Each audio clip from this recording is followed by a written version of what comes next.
Halo Gunners, selamat hari Senin. Update terbaru sudah siap dengan beberapa berita menarik, seperti Arsenal menelan kekalahan mengejutkan di Emirates, fans menuntut tim gak bisa terus begini kalau mau juara, keputusan rekrut Gyökeres dibanding Šeško, dan masih banyak lainnya. Langsung aja kita mulai, come on you Gunners!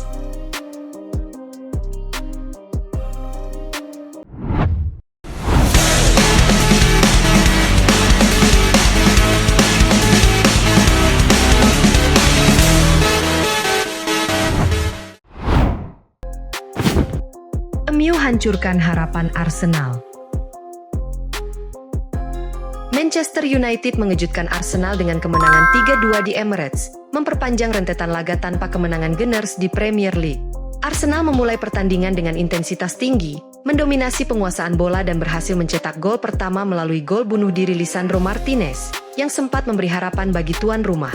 Namun momentum cepat berubah. Kesalahan Martin Zubimendi langsung dimanfaatkan Bryan Mbeumo untuk menyamakan skor, menegaskan bahwa United datang dengan tekad dan percaya diri. Setelah turun minum, Patrick Dorgu membawa United unggul 2-1, sementara Arsenal kesulitan menyaingi energi lawan yang bermain lebih segar karena tidak ada pertandingan tengah pekan. Drama terjadi menjelang akhir laga. Mikel Merino sempat menyamakan skor untuk Arsenal, membangkitkan harapan comeback. Namun, mereka kembali kecolongan di serangan balik dan Matheus Cunha memastikan kemenangan United 3-2. Kekalahan ini menjadi pukulan bagi ambisi gelar Arsenal, menegaskan bahwa setiap kesalahan bisa berakibat fatal di level tertinggi. Atmosfer di Emirates berubah dari optimisme menjadi frustrasi, dan fans di stadion maupun di rumah merasakan pahitnya momen yang menentukan ini.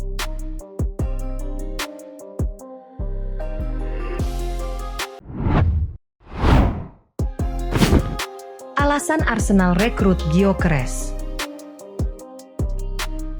Mikel Arteta menjelaskan alasan dibalik keputusan Arsenal merekrut Viktor Gyökeres pada bursa transfer musim panas lalu. Saat itu, Arsenal mempertimbangkan dua nama utama untuk posisi penyerang tengah, Gyökeres dan Benjamin Šeško. Setelah melalui diskusi menyeluruh dengan berbagai pihak, klub akhirnya menilai Gyökeres sebagai opsi yang paling sesuai dengan konteks dan kebutuhan skuad saat itu. Arteta menekankan bahwa Arsenal membutuhkan sosok nomor 9 dengan karakter yang belum sepenuhnya dimiliki tim. Kekuatan fisik, permainan yang lebih langsung, serta kemampuan meregangkan pertahanan lawan menjadi faktor penting dalam pengambilan keputusan. Situasi Gabriel Jesus dan Kai Havertz yang sempat mengalami ketidakpastian juga memperjelas urgensi tersebut. Sejauh ini, kontribusi Gyökeres mulai terlihat, terutama dalam beberapa laga terakhir. Meski masih dalam fase adaptasi, Arsenal menilai kehadirannya memberi variasi baru di lini depan.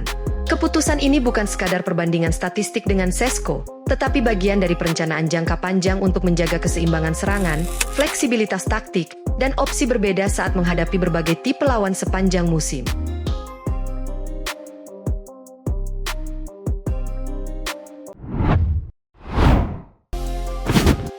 Kessie lanjut trial bersama Fulham. Dan Kessie melanjutkan proses trial bersama Fulham setelah kontraknya di Arsenal berakhir pada musim panas lalu. Gelandang berusia 18 tahun itu kini telah mencatat 3 penampilan bersama tim Fulham U21, menjadi indikasi bahwa ia mendapat kesempatan nyata di lingkungan baru. 2 penampilan datang sebagai pemain pengganti saat menghadapi Ipswich Town dan Manchester United. Kesempatan lebih besar hadir ketika Kessie dipercaya menjadi starter melawan Middlesbrough. Pada laga tersebut, ia bermain penuh selama 90 menit di posisi gelandang tengah, dengan pertandingan berakhir imbang 1-1. Sebelumnya, Arsenal sempat mengajukan tawaran kontrak baru. Namun sang pemain memilih mencari jalur lain di tengah adanya minat dari klub lain. Salah satunya Crystal Palace, tetapi rencana tersebut tidak berlanjut karena tidak tercapai kesepakatan kompensasi. Situasi ini membuat Kessie berada dalam fase transisi. Meski tidak lagi terikat kontrak dengan Arsenal, ia tetap memerlukan klub baru yang bersedia menyepakati kompensasi. Bagi Fulham, masa trial ini menjadi ajang penilaian. Dari sudut pandang Arsenal, melihat produk akademi kembali bermain kompetitif tetap menjadi hal positif. Rekam jejak Kessie, termasuk 21 gol bersama Arsenal U18 musim lalu.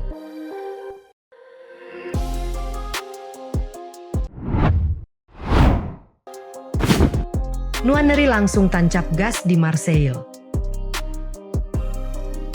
Ethan Nwaneri langsung membuat kejutan di Marseille, mencetak gol pada debutnya hanya 13 menit setelah tampil melawan RC Lens.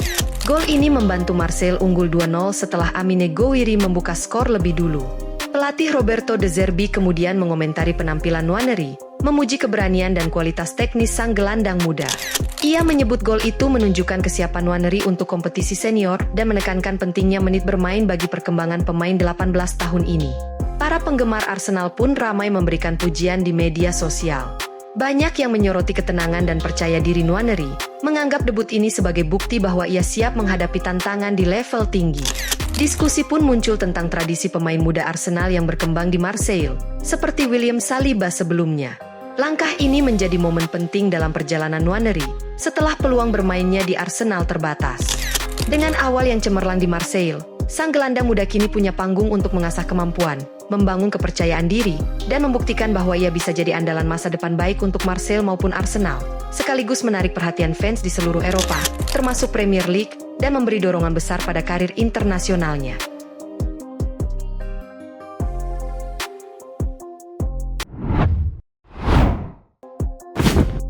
Minat Al Nassr pada Martinelli. Di tengah fokus Arsenal menghadapi padatnya jadwal, muncul laporan mengenai ketertarikan klub Saudi Pro League, Al Nassr, terhadap Gabriel Martinelli. Klub tersebut dikabarkan mulai mempertimbangkan Martinelli sebagai target serius menjelang bursa transfer musim panas 2026. Minat ini muncul setelah Al Nassr mendapat kepastian bahwa target sebelumnya tidak tersedia.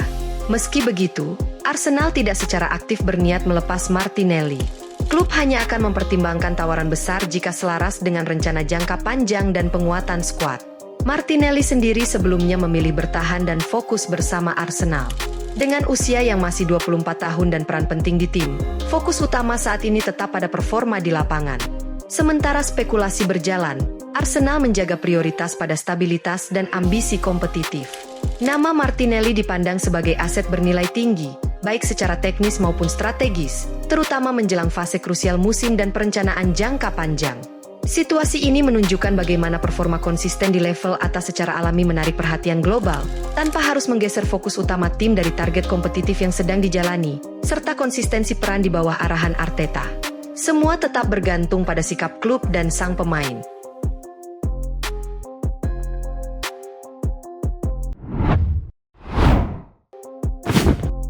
Arsenal tahan Norgard di tengah musim. Arsenal dilaporkan tidak memiliki rencana melepas Christian Norgard meski muncul ketertarikan dari Ajax. Sikap ini menegaskan pendekatan klub yang memprioritaskan stabilitas skuad di tengah musim saat tuntutan kompetisi terus meningkat. Meski belum menjadi starter reguler, Norgard tetap dipandang sebagai bagian penting dari struktur tim.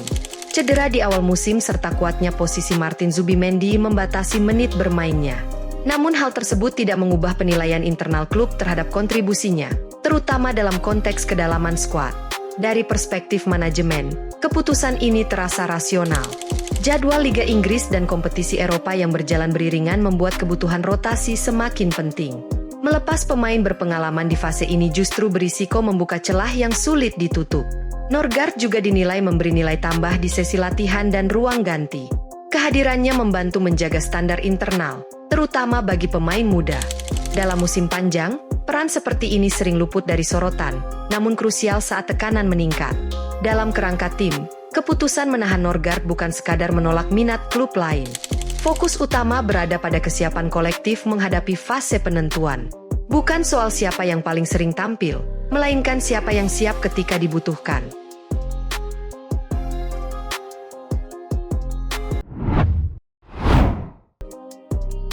Support kami dan follow sosial media Suka The Gunners untuk mengikuti berita yang akan kami sajikan.